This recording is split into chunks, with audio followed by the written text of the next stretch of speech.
Gravando! Fala, Júlio! Fala, Plínio! Aí, vamos falar do que hoje, então? Vamos colocar todo mundo aqui no mesmo ponto, né? Por que a gente vai falar hoje sobre, como chama, Plínio? Aula invertida? Sala de aula invertida. Sala de aula invertida.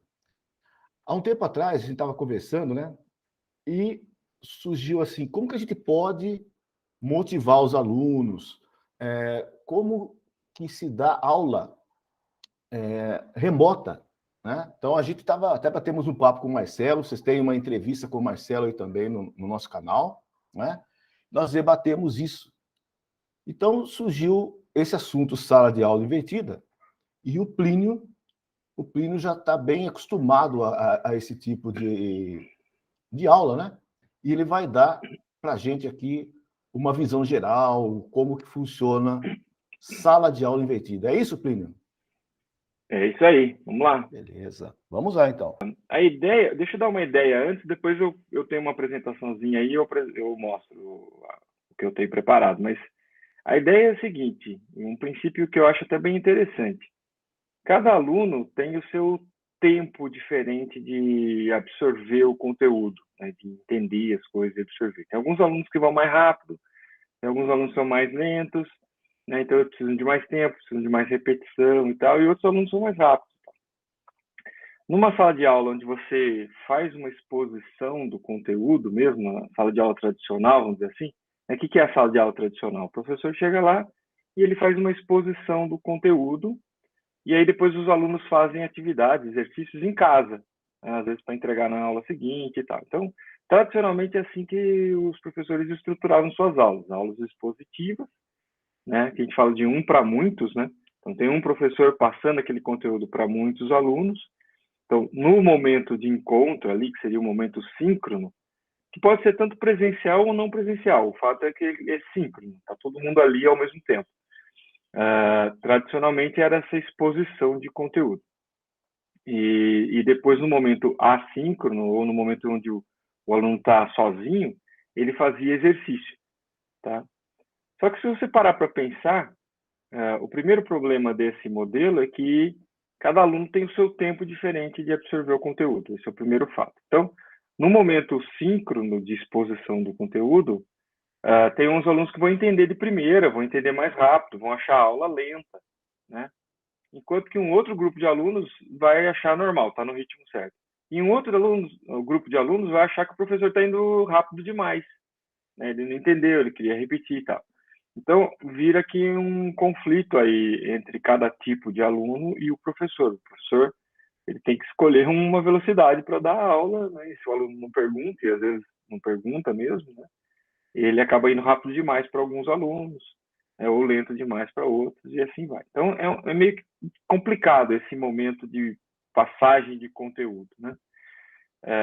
E o momento onde o aluno vai fazer o exercício, que é a hora que ele realmente ele realmente testa se ele entendeu. Ele está tentando fazer o exercício. E se ele não entendeu, ele não vai conseguir fazer o exercício. E nesse momento ele está sozinho, né? Então ele não tem ali o professor para perguntar, ele não consegue tirar uma dúvida naquele momento e tal. Então esse modelo acaba tendo essas dificuldades, né? Esse modelo tradicional de exposição de conteúdo síncrono e atividades, exercícios extra aula, né? Assíncrono. Tá? Então tem todos esses problemas. Eu costumo fazer uma analogia que é assim, eu acho meio complicado você usar esse paradigma de exposição de conteúdo. Eu nunca gostei muito disso, eu acho que é estranho, né? Eu acho que você aprende fazendo as coisas, né? Então, eu faço a analogia assim, é impossível você ensinar alguém a andar de bicicleta com PowerPoint explicando o que é uma bicicleta, o que tem numa bicicleta, o que você tem que fazer, tal. Não tem como, você não ensina ninguém a andar de bicicleta desse jeito. O único jeito de ensinar a andar de bicicleta é pegar a pessoa, monta na bicicleta e vai. Você vai ajudando ela, quando ela se desequilibrar, até que ela entende por ela mesma que, opa, se o bicicleta está caindo para cá, eu tenho que jogar meu corpo por lá e tal. Né? Você pode até falar isso, mas se ela não fizer, ela não consegue aprender. Né? Então, eu prefiro... Daí, assim, eu já tinha essa ideia há bastante tempo. As minhas aulas, eu dou aula de engenharia de software. As minhas aulas sempre foram tentando puxar uma pegada mais prática, né?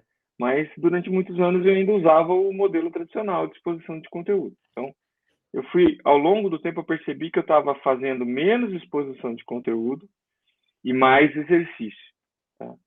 E aí eu descobri esse lance da sala de aula invertida e falei, bom, vou testar isso daí, de repente pode ser interessante. E aí o princípio é totalmente diferente. Na sala de aula invertida, você publica um material para o aluno antecipadamente. Então, antes de acontecer aquele encontro síncrono, que pode ser presencial ou não presencial, tem algumas diferenças, eu vou falar, mas não importa. Antes de ter o encontro síncrono, você publica o material. Então, ele tem acesso a esse material, ele tem que ler o material e tal. Então, ele absorve esse conteúdo antes da aula. É um momento pré-aula, antes de acontecer a aula. Tá? E, e aí ele vai no tempo dele. Né? Vai ter aluno que vai conseguir ler aquele material e absorver e entender em 1 hora. Vai ter outro que às vezes precisa de 2 horas. Né? Vai ter outro que em meia hora ele já pegou. Né? Então, cada um vai no seu tempo, não importa. O importante é que ele absorva o conteúdo. Então, o aluno que tem mais dificuldade, ele lê 2, 3 vezes, até ele estar né, com aquele conteúdo claro para ele. Aí, no momento da aula, você pode ou não fazer algum tipo de avaliação para saber se ele leu ou não. Então, vai um pouco da maturidade do aluno, né? Um aluno que acaba não lendo e tal. Então, você tem que incorporar algumas estratégias. Isso eu vou falar também daqui a pouco. Mas aí, no momento da aula, você faz um breve resumo daquele material, só para destacar os pontos mais importantes. E depois você entra numa atividade, um exercício mesmo. Né? Então, você usa um momento síncrono para fazer a atividade, para aplicar aquele conteúdo que ele já deveria ter absorvido, né? E aí, ali, ele vai testar se ele realmente entendeu ou não, só que você, o professor, está acompanhando aquilo. Então, se ele tiver dúvida, ele vai poder resolver naquela hora, junto com o professor. Tá? Então, acaba sendo aproveitar esse tempo, que é muito rico, né? Muito caro em termos de deslocamento, né? Salário e tal. É um momento caro. Vamos aproveitar da melhor forma possível. E vamos aproveitar para realmente testar se o material foi realmente absorvido, se o conteúdo foi realmente absorvido, aplicando esse conteúdo. Né? Então, aí que eu acho interessante.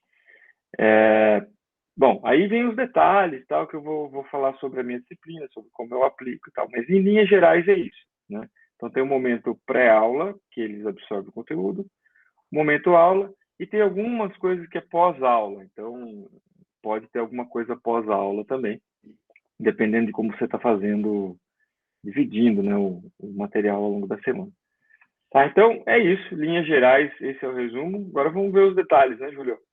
Bom, então aqui aquele resumo que eu falei, né, no modelo tradicional em inglês ele chama lecture, né, que é essa exposição de conteúdo. Então o professor vai lá e dá uma lecture, né, que pode ser online, pode ser presencial, não importa. No esquema flipped, né, que em inglês é flipped classroom. Né? Tá. Então no esquema flipped você tem atividades para coisas para ler em casa, né, homework activities que você faz em casa, faz antes. E depois na sala você faz atividades, em geral em grupo, com a supervisão do professor. Então, esse modelo, ele é interessante assim, porque ele já não é 1 para N, como é aqui em cima no Lecture, é 1 para muitos. Ele é meio que praticamente N para N, porque o aluno aprende com os outros alunos.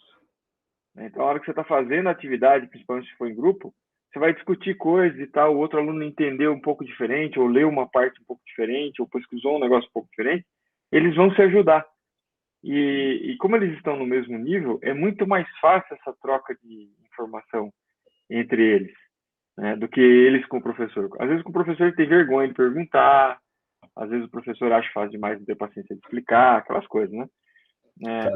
Quando é com o aluno, ele não tem vergonha de perguntar, ele vai perguntar, o outro aluno também não vai ter vergonha de falar, eles vão ser explicados do jeito deles. E se o professor está ali acompanhando, o professor percebe se essa troca está ocorrendo corretamente ou não. Quais seriam as vantagens então, desse modelo invertido, né? Permite que a absorção do conteúdo seja feita no ritmo individual de cada aluno, como eu falei, né? Então, um aluno mais lento vai mais devagar, mais rápido vai mais rápido. O tempo da aula é usado em atividades mais relevantes ao aprendizado, então a aplicação daquele conteúdo é muito mais relevante do que o professor ficar lendo PowerPoint, né? É muito mais relevante. E, pô, lembra aí quando você era aluno, né? O professor ficava lá, blá, blá, blá, blá, blá, você dava um sono, você falava, depois eu estudo isso aí em casa. Quer dizer, você apagava e falava, deixa o professor falar e você vai estudar aquilo depois, porque você não consegue ir exatamente no mesmo ritmo do professor. Exige um esforço muito grande para você prestar atenção e tal, para você não ter sono, né? Enquanto você está fazendo uma atividade, não, você anima, aquilo te agita, né? Se for em grupo e tal, então aquilo te dá um gás ali, e aí você sente menos sono e interage mais, e aí o aprendizado acontece de uma forma mais rica. Permite que os alunos discutam e aprendam a partir da experiência dos outros alunos, além do próprio professor. Então, aquele esquema que eu falei que é N para N. Minha experiência, então, com esse negócio de sala de aula invertida, né? Eu estou usando relativamente recente. Eu comecei a aplicar uma disciplina que se chama Engenharia de Software 2. Né? Engenharia de Software, quem é da área aí de computação e tal, sabe que engenharia de software é meio que ensinar os alunos o desenvolvimento de software, mas sobre um ponto de vista profissional. Né? Como que o software é desenvolvido numa empresa. Então, tem menos foco em programação e mais foco em aspectos humanos, em organizacionais e modelagem. Então, dependendo do foco que a gente for dar, vai para essas coisas, né? Então, é uma disciplina que, se ficar só no blá, blá, blá, blá, blá, ela é extremamente chata, porque a maioria dos alunos ainda não tem essa experiência profissional para entender a relevância daquilo, né? Eles vão ver isso só quando eles se formarem, né? Então, eles não sentem na pele a dificuldade daquilo, tá? Então, acaba sendo uma disciplina chata. Então, eu percebi isso, né? Porque eu dou aula de engenharia de software desde que eu comecei a dar aula. Então, ao longo do tempo, eu fui percebendo que era uma disciplina chata e que eu precisava deixá-la mais interessante. Por isso que eu fui, aos poucos, migrando para uma coisa mais prática, né? Mas para esse esquema invertido, só a partir mesmo de 2018. Então, primeiro semestre de 2018 que eu comecei nessa disciplina aí. Então, eu estruturei todo o material didático dela. Então, todo o conteúdo em texto já foi todo selecionado. E a cada novo oferecimento eu reviso isso para ver se tem que trocar algum material e tal. Os últimos 2 oferecimentos foram totalmente remotos por conta da pandemia, né?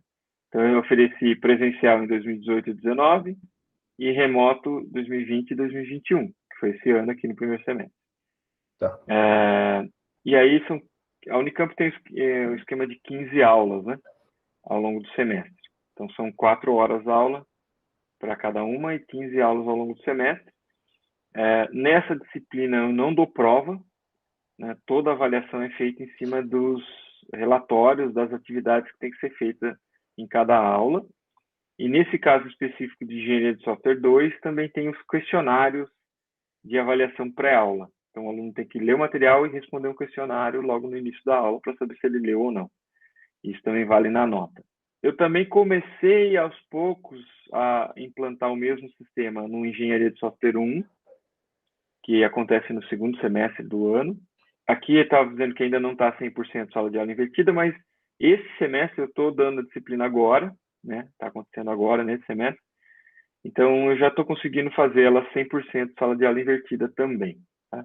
Eu não usava antes porque ela é uma disciplina com uma carga horária menor, né? Ela é de 2 horas semanais. Então, como ela é uma carga de aula menor, eu tinha um pouco mais de dificuldade para colocar isso.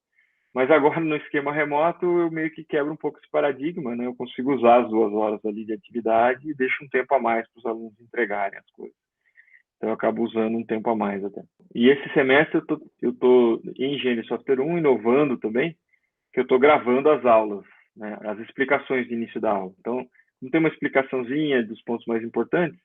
Antes eu fazia ao vivo ali no síncrono, agora eu já estou gravando esse material, então eles assistem também antes de iniciar a aula. Então, eles têm que ler o material e assistir essa gravação.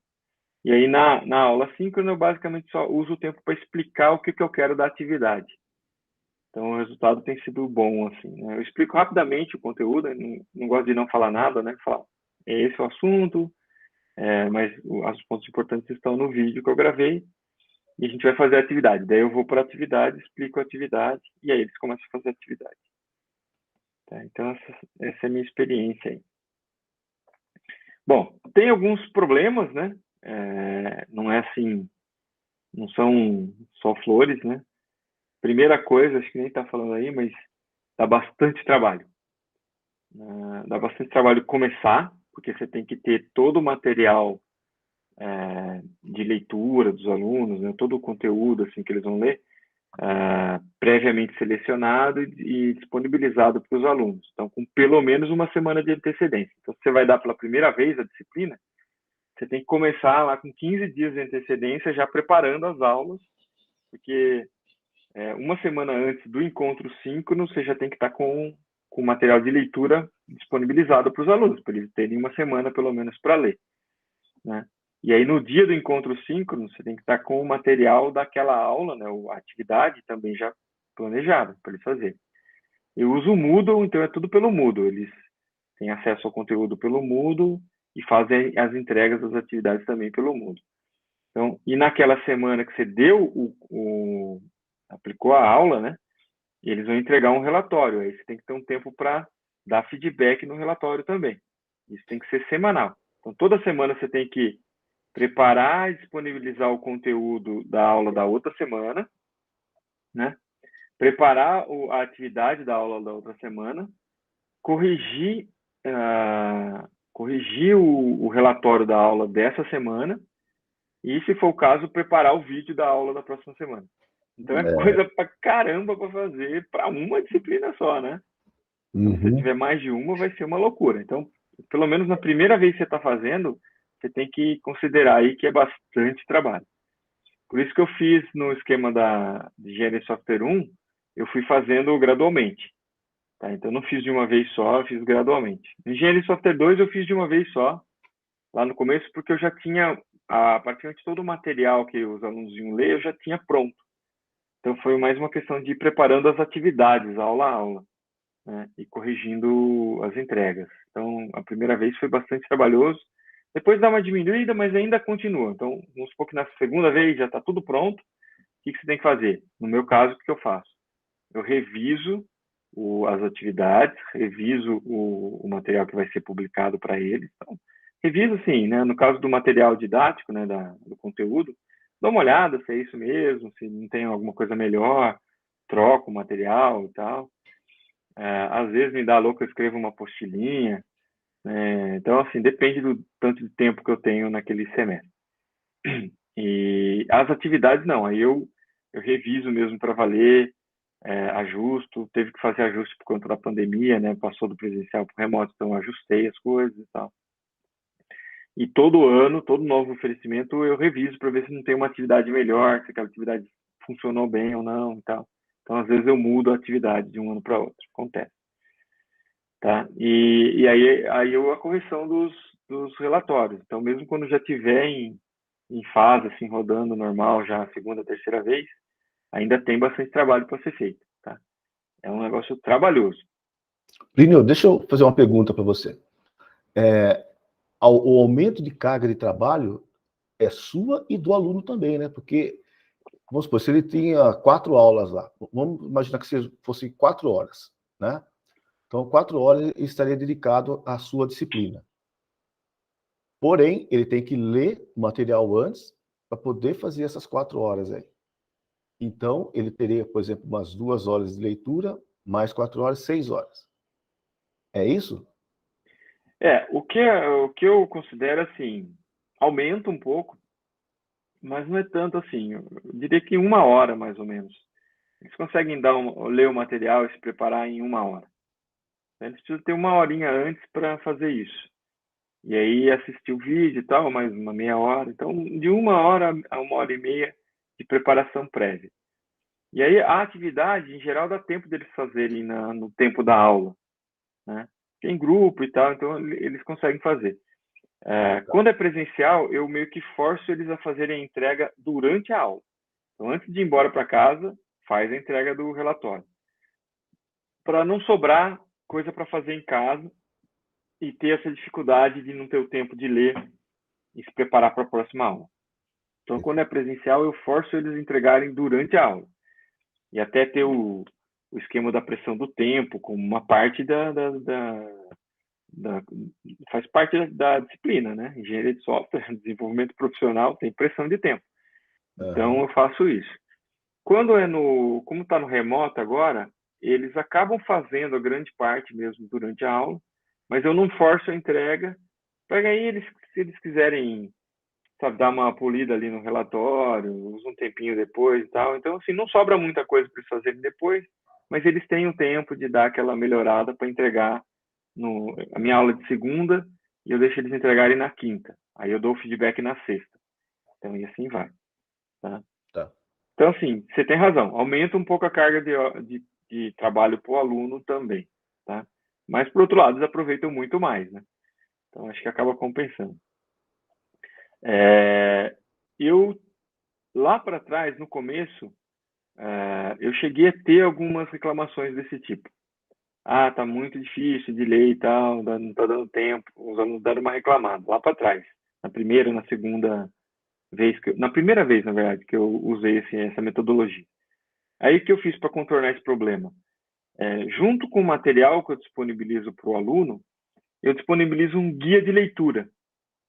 Então, ele vai ler o material, mas tem um guia junto, falando, olha, essa parte é importante, essa parte dá uma lida por cima, essa parte pode pular. Então, apesar de, em geral, ser um capítulo do livro de engenharia de software, que eles têm que ler, não é tudo que eles têm que ler, algumas coisas eles têm que ler com mais atenção, outras eles podem só dar uma passadinha de olho por cima. Então, com esse guia, facilitou, aí parou esse tipo de reclamação. Eles seguem o meu guia lá e vão lendo o que é mais importante. Quando é presencial, tem uma certa bagunça na sala de aula, né? Então, isso aí é complicado de lidar com isso no começo. Então, por exemplo, vamos começar a atividade, vamos. Eu sorteio os grupos e eles começam a fazer o trabalho, tá? No presencial eu fazia assim, eu sorteava na hora ali, usava um baralho, na verdade. Então eu distribuía cartas para os alunos, quem fosse do mesmo naipe era do mesmo grupo, fazia 4 grupos.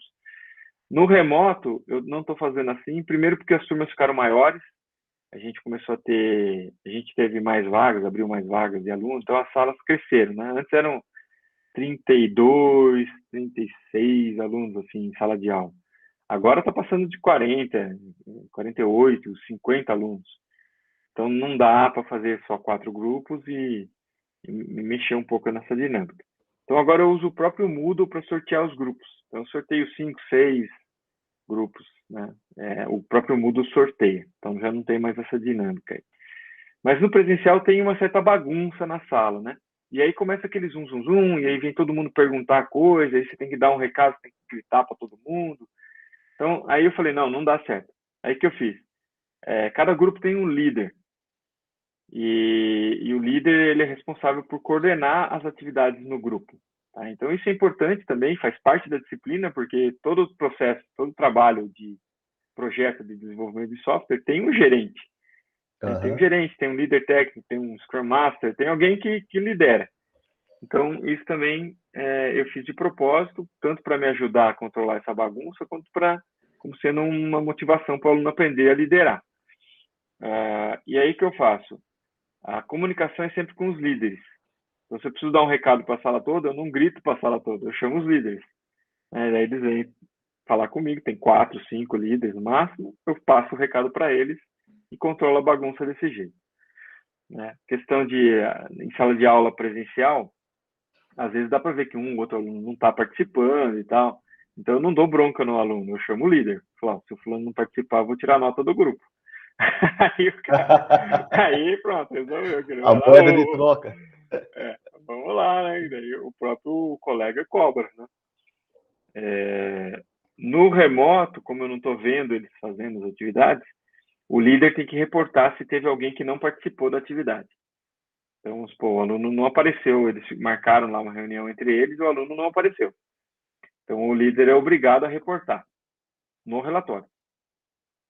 E aí, quando ele reporta no relatório, eu tiro o aluno do grupo, ele fica sem nota. Então, assim, aí no começo acontece uma outras vezes, o cara não aparece, o líder reporta, e depois de um tempo para. Ninguém mais arrisca fazer isso porque perde a nota, né? E zera a nota da atividade. Então, eles param de fazer isso. Ou sei lá, de repente eles estão me enganando, param de reportar, né? Mas eu acho que não. Eu acho que E eles a param. nota é a cada encontro é uma nota, né? Cada Então ele atividade tem pega uma nota. só aquela atividade, ele perdeu a nota naquela atividade Perdeu a só, nota depois daquela ele atividade. recupera. Ele tem outros e tal, né? Então, dá para recuperar. Engenharia de software 1, eu tenho prova, né? Então, tem 2 provas, engenharia de software 1. Na 2 não tem prova, mas na 1 tem. Porque o aluno ainda está pegando o jeito. Como é a primeira disciplina que eles vão ver desse jeito, eu, né, vou introduzindo aí o conceito mais devagar. Tá. Bom, que mais? Então, esse é o jeito que eu lido com a bagunça, né? Tem um líder. Feedback é fundamental. Então, na presencial, eu fazia, no finalzinho da aula, tinha um feedback rápido do que aconteceu, eles tinham que apresentar rapidamente o que eles fizeram e tal. No remoto não dá para fazer isso, porque eu deixo eles entregarem depois, então eu não faço isso. Mas aí eu dou feedback no relatório. Então, semanalmente, eu dou feedback no relatório. Então, eu leio todos os relatórios e dou feedback para cada grupo, pelo próprio Moodle e tal, mas para cada grupo tem o feedback lá. Às vezes é mais detalhado, às vezes é mais superficial, depende um pouco da atividade, mas sempre tem feedback. Porque eles têm que saber se eles fizeram certo ou não, né? Uhum. Então, o feedback é essencial. Bom, as atividades também têm que ter um propósito interessante, eles têm que ter uma moral da história, né? Tem que servir para alguma coisa ali, para exercitar aquele conteúdo. Não pode ser só manter os alunos ocupados com alguma coisa, né? Tem que ter um objetivo. Então, por isso que a cada ano eu vou tentando melhorar essas atividades. É a parte mais difícil, na verdade. Então, aqui é o resumo, né, de como é que eu faço. O conteúdo, por enquanto, é em forma de texto, né, do GNS Software 2 é texto, mas provavelmente a partir do semestre que vem eu vou gravar os vídeos também. No início da aula, os alunos respondem um questionário relacionado ao conteúdo lido, uns 15 minutinhos, também está pelo Moodle. Eu faço um breve resumo, meia hora, 40 minutos, que agora eu estou substituindo pelos vídeos, e explico o que é a tarefa da aula. Então, aí, essa é a parte mais importante para eles, porque eles têm que saber o que eles vão fazer. As equipes são sorteadas, né? Então, no presencial eu sorteio na hora ali, já indico quem são os líderes, né? Então, às vezes eu quero que algumas pessoas específicas sejam líderes. Então, no baralho, eu forço isso, porque eu faço um maço, né? Eu embaralho o negócio, mas eu coloco, por exemplo, todos os reis embaixo. Aí eu vou distribuindo para eles, quem eu quero que seja líder, eu pego a carta de baixo. Pega de baixo. Aí eu vou lá, beleza, sorteei, então hoje vai ser o líder, vai ser o rei. Né? Aí eles olham, sou eu, tá, mas fui eu que escolhi, né? Então, assim, eu brinco, né, com o Dia das Mulheres. Eu ponho as damas por baixo e sorteio e entrego as damas só para meninos. Aí, hoje as damas são líderes. Aí, que coincidência, só menina. Na verdade, fui eu que fiz assim. Então, assim, às vezes eu faço isso. No presencial, às vezes eu faço isso. Né? Que eu já escolhi os líderes. Eles não sabem, mas eu já escolhi. O remoto, não. O remoto eu sorteio pelo mundo, aí não tem como fazer isso. Então, cada equipe tem um líder. A primeira tarefa do líder é identificar sua equipe e anotar os RAs dos alunos e tal. Então, isso aqui era no presencial, né? O líder tinha que fazer isso logo no início. Ele tinha que juntar o time dele e pegar os RAs e trazer para mim. Por aí eu cadastrava no Moodle os grupos, né? É um pouco trabalhoso e provavelmente eu vou parar de fazer assim, porque dá muito trabalho ali na hora, tem que ficar cadastrando na hora ali as equipes. Então, provavelmente eu vou usar o próprio Moodle para sortear. Uhum. Então, na época do presencial, eram 4 grupos, pelos naipes mesmo do baralho. O que deve ser entregue ao final da aula é um relatório contendo tudo que foi desenvolvido durante a realização da atividade. Então, eu publico... Deixa eu ver se eu tenho um exemplo aqui. Eu acabei esquecendo de ter um exemplo. Mas eu publico para eles uma atividade, né? Bom, então eu publico para eles uma atividade, né? Deixa eu só trocar aqui, ó, para mostrar para vocês como que é o formato dessa atividade. Então é mais ou menos assim, ó. Tem um título, né? Qual que é o tema da aula. Eu sempre coloco uma frasezinha aqui motivacional para eles, né? Para eles lerem. Eles leem isso daí, eles gostam e tal. Aí vem uma explicação do que é, e aí vem a atividade em si, detalhando os passos que tem que ser feito. Então, em geral, é algo assim, não é algo muito simples, não, é algo com vários passos, tá? Então, exige uma coordenação entre eles. Passo um, passo dois, o que eles têm que fazer, três. Aí eles têm que montar um relatório, ó, que são os anexos que eles têm que usar. Então, é um negócio elaborado, assim, com bastante coisa, tá? Agora eu tô, isso aqui é de 2018, né, que eu usei. Agora, além de colocar essas atividades, assim, o que ele tem que fazer, eu coloco no final os entregáveis, ou seja, o que ele tem que entregar naquele dia, para facilitar um pouco para eles. Então, aí eles têm a atividade, tem os entregáveis. Então, ele sabe certinho o que tem que conter no o relatório. Já está meio que mastigadinho o que tem que ter no relatório. E aí Tá. eles entregam esse relatório, né, pelo próprio Moodle e tal. Então, o que deve ser entregue ao final da aula é um relatório contendo tudo que foi desenvolvido. Tem que fazer a correção e dar feedback sobre esse relatório antes da aula seguinte, né? Porque a minha ideia é sempre sortear o grupo de novo. Tanto no presencial quanto no remoto, a cada semana os grupos são trocados. Porque eu não quero que eles se acomodem com um grupo, entendeu? Tá. Então, eu quero que seja assim, toda vez eles têm que reaprender ali a lidar com outros colegas. Então, vai ser uns colegas diferentes, outro líder e tal. Tá? Então, tanto é que quem foi líder na semana anterior não pode ser líder de novo, tem que ir trocando, né? E aí os grupos também mudam. Então, no Moodle, eu tenho essa restrição. Se eu mudar o grupo e não tiver dado nota numa atividade, se eu der nota, ela vai para o novo grupo, né? Então, eu não tenho como dar nota para um grupo que eu já desmontei.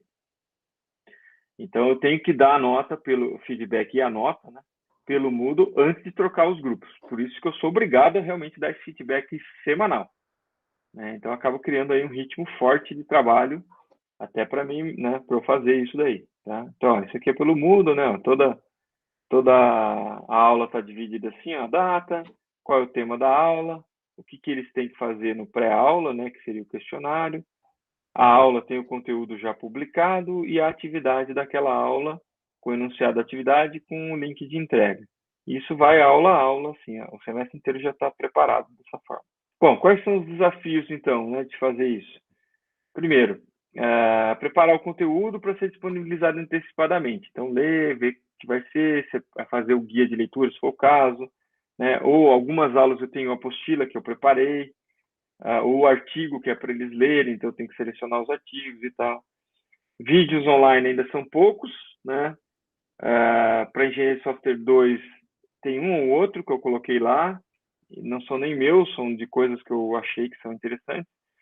Engenharia de Software 1 eu já estou produzindo todos os vídeos, então já vai ficar completo, né? E pretendo fazer para Engenharia de Software 2 também. Aqui que é o mais difícil, né? Preparar as atividades de sala de aula de forma que sejam relevantes e possam ser desenvolvidas em grupo dentro do tempo esperado. Essa é a parte mais difícil, né? Então, selecionar os pontos mais importantes que devem ser trabalhados na atividade, colocar perguntas que auxiliem os alunos a considerar esses pontos dentro do desenvolvimento da atividade, permitir que os grupos tenham alguma interação, né? Então, eu tenho que evitar que eles dividam o trabalho e cada um faça uma parte sozinho. Não é esse o objetivo.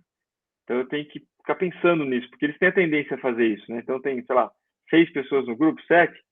Você faz essa parte, você faz essa parte, você faz essa parte, depois a gente junta tudo e põe no relatório. Aí não é um trabalho em grupo, Uhum. né? É um trabalho grande feito em partes, mas não é em grupo. Então, evitar isso daí. Para evitar isso, eu tenho que tomar cuidado. Então, eu coloco algumas coisas que forçam eles a interagir, né? Qual estratégia você usa?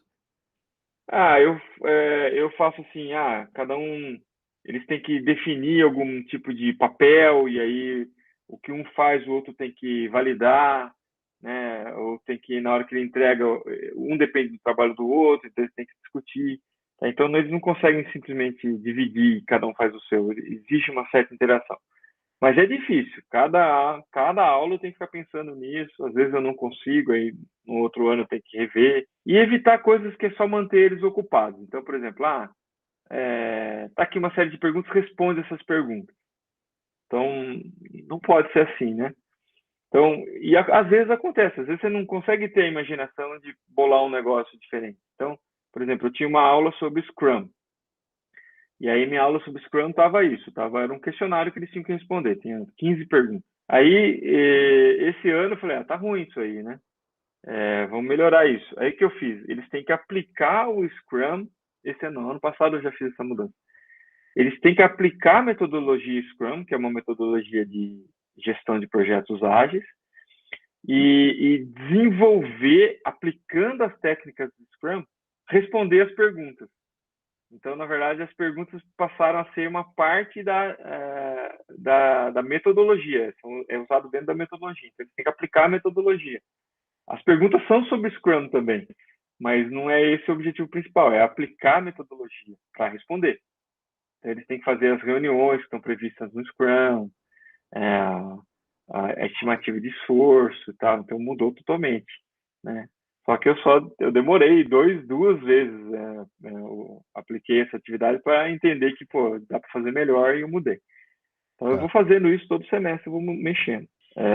Bom, tem um outro exemplo que eu faço aqui, né, que é sobre levantamento de requisitos, né, com cliente. Então, tem alguns problemas desse processo, né, que é dificuldade de comunicação, o cliente muda o escopo, né, eu tenho que desenvolver depois código e testar, e código tem que ter um padrão profissional e tal. Então, nessa atividade, eu sou o cliente, eles têm que vir falar comigo, é um aluno só por grupo que vem falar comigo, para realmente ter essa dificuldade de comunicação, né, um aluno tem que entender o que eu estou querendo e voltar e comunicar isso para o resto da equipe. Então, eu não falo para todo mundo, é só por um. E aí eles vão lá e começam a fazer. Eu não passo nada por escrito, é tudo, eles têm que vir conversar comigo, eu tenho que passar oralmente, porque essa é a dificuldade, né? Se eu passar por escrito, eles leem, releem, e é o que eu escrevi, é o que eu quero. Mas não, eles têm que vir e perguntar as coisas e tal. E tem coisas que eu não falo se eles não perguntarem, de propósito. Então, eu tenho lá um scriptzinho que eu falo uma coisa e aí eles podem fazer perguntas e tal. Se eles não fizerem perguntas, paciência. E depois, no meio do desenvolvimento, eu chamo de novo e falo, mudei de ideia e tal. Então, eu aplico ali uma mudança de escopo no meio da atividade. Que eles não sabem que vai acontecer, mas acontece e eles têm que lidar com isso. Tá? Então, tem uma série de coisas que vão acontecendo. E isso funciona do mesmo jeito no presencial ou no remoto. A única diferença é que no remoto eu chamo numa sala virtual ali separada e eles vêm conversar comigo. E é o mesmo tema para todos ou não? É o Cada mesmo um tema tem para o todos. mesmo Não, tema é o para mesmo tema todos. para todos.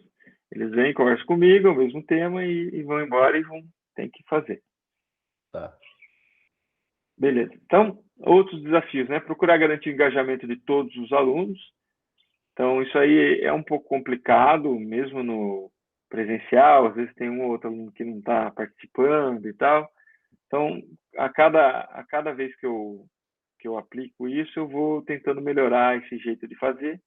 Agora, no remoto, basicamente, não tem jeito, né? É o líder dedo duro que eu falo. A única coisa que eu posso contar é o líder denunciar quem não trabalhou. Evitar o loteamento de tarefas, né? Que é o que eu falei lá, de dividir, cada um faz a sua parte. Então, eu tento ao máximo que haja interação. E garantir que a preparação prévia está realmente acontecendo. Eles têm que ler o material. Então, por isso que eu coloquei o questionário pré-aula, né? Para forçar um pouco eles lerem. Então, era isso, Júlio. Plínio, e quais são as ações que você toma caso, por exemplo, ele não leu? O questionário foi abaixo da média sua lá. Você percebeu que ele não leu. Então, assim, o que eu percebo é que eles acabam lendo, né? Quando tem o questionário, eles acabam lendo, porque dificilmente eles tiram menos que 6, por exemplo, no questionário. Então, assim, estou entendendo que pelo menos metade do negócio ali eles entenderam. Então, mas eu não tenho nenhuma ação específica, assim. Nunca aconteceu, né? De eles terem, todo mundo ter uma nota muito baixa, tipo, ninguém leu. Nunca aconteceu e assim, praticamente não tem muito o que fazer, né? Eu explico no começo que isso é parte da metodologia, que se eles não fizerem isso, o negócio não anda. Eu tento colocar atividades que realmente usem o material, né? Então, para desenvolver a atividade, eles têm que consultar o material, para forçar mesmo eles perceberem que, pô, quando eu não leio, eu vou pior na atividade, né? Então, é melhor eu dar uma lida antes e tal. Mas a minha percepção é que eles leem, mas eles dão aquela lida assim, né? Não é muito profunda, não. Imagino que eles não tenham tanto tempo assim, né? Mas já tá bom, na verdade. Dando uma lida e tendo aquele conteúdo na cabeça já ajuda. Eu vejo que eles assistem o vídeo, agora que eu estou publicando vídeo, eles assistem o vídeo. Então eu acompanho quantas pessoas assistem, eles realmente assistem o vídeo. Então eu tento no vídeo falar realmente as coisas mais importantes, né? Para quem não leu, de repente, no vídeo já complementa. Mas é importante que eles leiam. Então eu reforço toda a aula que, olha, você tem que ler o material, é obrigatório. Maravilha, Plínio. Isso Que aí, bom, Júlio. que bom. Um ensinamento aí pra gente. Muito bom, Plínio. Tchau, Beleza, gente. Julio. Tchau, tchau. Não esqueçam de dar o joinha pra gente, né, Plínio? Isso aí. Olha o joinha aí embaixo. Até a Falou, próxima. gente. Até mais. Tchau, tchau. Tchau, tchau.